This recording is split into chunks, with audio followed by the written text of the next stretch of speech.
Depression में, मायूस है। हम आप लोगों के बीच आए हैं। 10 साल से नरेंद्र मोदी जी प्रदेश के प्रधानमंत्री हैं और मोदी जी जैसा झूठ पूरे विश्व में कोई नहीं बोल सकता।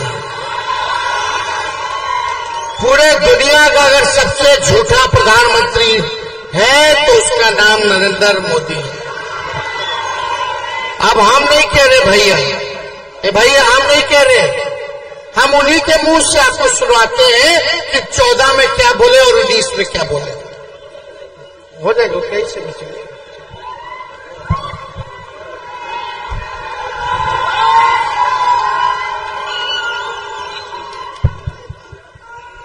मुझे बताइए, अगर इसी प्रकार से महंगाई बढ़ती गई तो गरीब क्या खाएगा? लेकिन प्रधानमंत्री महंगाई का मुंह बोलने के लिए तैयार नहीं है, महंगाई का मुंह बोलने के लिए तैयार है। महंगाई बढ़ी ना, महंगाई के लिए एक शब्द बोलने को तैयार नहीं है। मरो तो मरो, अपना नसीब। अरे गरीब के घर में चूल्हा नहीं जलता है, बच्चा रात रात रोता है, मां आंसू पी के सोती है और देश के नेताओं को गरीब की परवाह कर रही है। ये गरीबी का हाल कर दिया। अब मोदी जी महंगाई का मान नहीं बोलते हैं ना, उसको जरा नमस्कार करके जाइए। गैस सिलेंडर छीन लिए इन लोगों ने, उस समय 400 था, अभी 1400 है। करके जाइए, गरीब को कुछ मुफ्त में दे दो, उसको चाहिए। मैं आज वादा करता हूं, दिल्ली सरकार 1.25 लाख करोड़ रुपये का पैकेज देगी। बिहार को दे रहे पेंशन स्पेशल एडिशन की बात हो, जो भी करने की आवश्यकता होगी, दिल्ली में आने वाली नई सरकार उसकी प्राथमिकता। कहा गया बिहार का विशेष राज्य का दर्जा? काले कौन होते हैं? गन्ना करने की खेती करने वाले किसान का क्या हुआ? हिंदुस्तान के एक आदमी को मुफ्त में 15-20 लाख रुपए भी मिल गया। 15 लाख रुपया आपकी वापस लाई जाएगी। मैंने सिर्फ देश से 50 दिन मांगे हैं। 10 साल हो गया। अगर 30 दिसंबर के बाद कोई मेरी कमी रह जाए, कोई मेरी गलती निकल जाए, कोई मेरा गलत इरादा निकल जाए, आप जिस चौराहे में मुझे खड़ा करेंगे, मैं खड़ा होकर के देश जो सजा करेगा वो सजा भुगतने के लिए तैयार है। झूठ बोलो, बार बार झूठ बोलो, जो भी बोल सकते हैं सब झूठ बोलो, जहां भी बोल सकते हैं झूठ बोलो, जितनी बार बोल सकते हैं झूठ बोलो, किसी भी विषय पर बोलो तो सिर्फ और सिर्फ झूठ बोलो। एक ही काम, झूठ बोलो, झूठ बोलो, झूठ बोलो, बार बार बोलो, बार बार बोलो, बार बार बोलो, हर जगह पे बोलो और जोर जोर से बोलो। अरे हम तो फकीर आदमी है, झोला लेके चल देखो। अब बताओ, बीजेपी का मतलब बड़का झूठा पार्टी ना।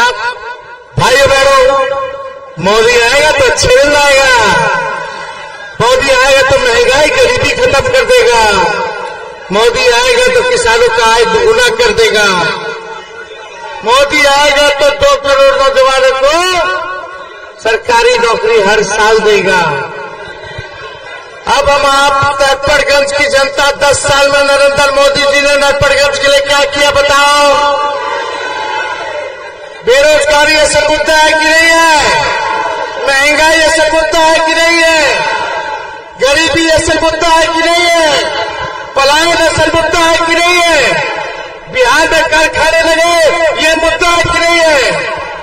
लेकिन नरेंद्र मोदी जी 40 में से 40 सीट लेकर के चले गए। अब बिहार को केवल ठगने का काम किया, बिहार के साथ सौतेला व्यवहार किया। अरे नरेंद्र मोदी जी को हमारा दुश्मन थोड़ी है।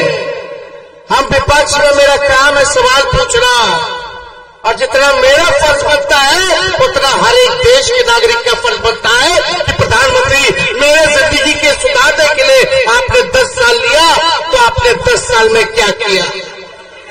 मोदी जी खाली झूठ बोले, जहां बोला था झूठ बोला, बार बार झूठ बोला, जितनी बार बोल सकते थे उतनी बार झूठ बोला, हर जगह मौका मिला तो झूठ बोला, जोर जोर से झूठ बोला।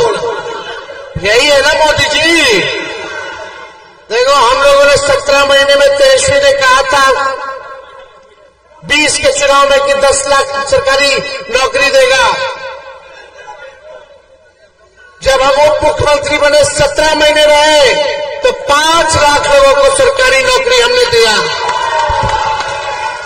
3 लाख नौकरी प्रक्रियाधीन किया, तालमी मरकजों, सेवा टोलक विकास मित्र, शिक्षा मित्र, आंगनबाड़ी के मानदेय को हमने दुगुना किया, जाति आधारित गणना कराई, आरक्षण की सीमा 75% कराया, आईटी पॉलिसी, स्पोर्ट्स पॉलिसी हम लोगों ने बनाया, टूरिज्म पॉलिसी हमने बनाया, निवेशकों से 50,000 करोड़ का एग्रीमेंट साइन कराया बिहार बुला करके, क्यों बिहार में निवेश करेंगे। सारा काम कर रहे थे लेकिन चाचा जी पलट गए। अब चाचा जी पलट गए तो पलट गए, जहां रहे सुखी रहे, स्थिर रहे, है ना। बुजुर्ग है, सम्मान हम लोग करते हैं, करते रहेंगे। माता पिता ने संस्कार में सिखाया कि बड़ों का आदर करना चाहिए, तो वो तो हम करते हुए काम करेंगे। लेकिन आप बताइए, इन लोगों ने देश को इतना ठगा कुछ नहीं किया। यहां अररिया में कितना मक्का का खेती होता है ना, मक्का मखाना, कुछ किया फसल क्या, किसान का आय दुगुना हुआ। तो देखिए हम ज्यादा कुछ नहीं कहेंगे। अब हम लोग क्या करते जा रहे हैं। मोदी जी तो इतना झूठ बोले कि इस बार 24 में बोलने के लिए कुछ बचा ही नहीं बिहार के लिए।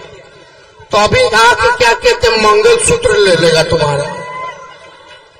कुछ दिन पहले बोले कि भैंस भी ले लेगा तुम्हारा। हिंदू, मुस्लिम, मंदिर, मस्जिद, इस्लाम, सनातन, क्या मोदी जी क्या है। आप सबके प्रधानमंत्री किस हिसाब की भाषा बोल रहे, किसको खतरा है।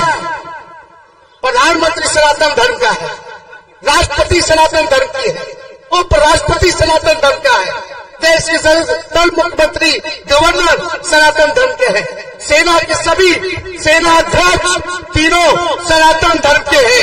आप किसको डर भय दिखाना चाहते हैं। ये केवल डर दिखा करके, लोगों के साथ खिलवाड़ करके ये देश के संविधान और लोकतंत्र को बदलना चाहता है ये भाजपा के लोग। किसी माई के लाल में दम नहीं जो हमारे संविधान और लोकतंत्र को बदल दे, जो बाबा अंबेडकर का लिखा हुआ है।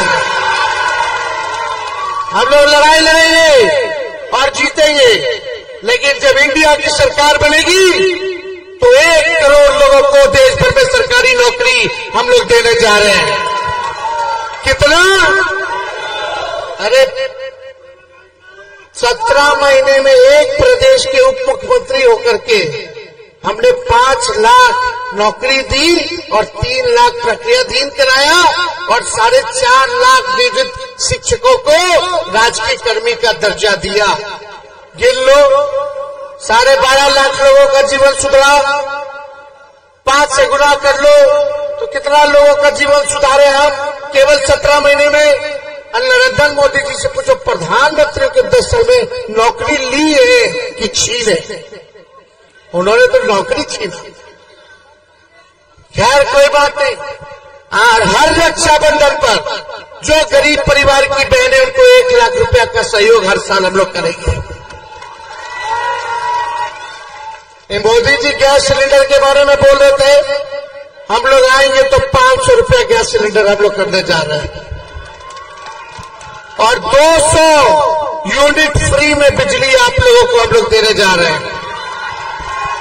और सबसे पहले सरकार बनेगी तो अग्निवीर योजना को हम लोग खत्म करेंगे। कोई मतलब है? 18 साल में ज्वाइन कीजिए, 22 साल में रिटायर हो जाएंगे। मूछो नहीं आएगा कि रिटायर हो गया, बियाह नहीं हुआ कि रिटायर हो गया। आधा साल 4 साल रहेगा तो 2 साल तो ट्रेनिंग में लग जाएगा। और अग्निवीर योजना में शहीद होगा तो शहीद का दर्जा नहीं है, पेंशन नहीं है, कैंटीन का जो सुविधा मिलता है वो कैंटीन का भी सुविधा नहीं है। तो इसलिए अग्निवीर योजना को खत्म करके पहले जैसे सेना में बहाली होती थी वैसे बहाली हम लोग कराने का काम करेंगे। जितना अर्धसैनिक बल है, जितना पैरामिलिट्री फोर्स है, आप देखते होंगे जितना पैरामिलिट्री फोर्स है सैनिक बल, चाहे सीआरपीएफ हो गया, सीआईएसएफ हो गया, आईटीबीपी के लोग हो गए, इन लोग अगर शहीद होते हैं ड्यूटी के दौरान तो इनको शहीद का दर्जा नहीं है पैरामिलिट्री फोर्स को। हम लोगों की सरकार आएगी तो उन अर्धसैनिक बलों को भी शहीद का दर्जा हम लोग दिलवाने का काम करेंगे। बिहार को स्पेशल पैकेज हम लोग देंगे 1,60,000 करोड़ का, यानी एक लोकसभा में 4,000 करोड़ रुपए आप लोगों को मिलेगा। मोदी जी से हम लोग लड़ रहे हैं तो लालू जी को डराता है, हम लोगों को डराने की कोशिश करता है, मुकेश सहनी जी को डराने का कोशिश करता है। लालू जी आज तक भाजपा से डरे नहीं, ना झुके। लालू जी हमेशा लड़ाई लड़े, तो लालू जी का लड़का डरा जाएगा भाजपा से? अरे हमारे भगवान श्री कृष्ण का पैदा ही जेल में हुए थे, इनके गीता बप्पी से डरेंगे? आई गुजराती लोग से बिहारी डरा जाएगा? अरे बताओ, गुजराती से बिहारी डरा जाएगा क्या? ठेठ बिहारी है, उड़ती चिड़िया को भी हल्दी लगाना जानते हैं। तो ज्यादा कुछ नहीं, इस बार सभी लोगों से अपील है भाई, एकजुट होने के बाद और चुपचाप शहनवाज के लालटेन पर बटन दबा करके विजय बनाना है। तो चुपचाप आवाज आना चाहिए हर जगह से, चुपचाप चुपचाप चुपचाप। तो विजय का माला पहना दे एक बार। सुपौल से चौपाल जी, चलिए भाजपा भगाओ, भाजपा भगाओ।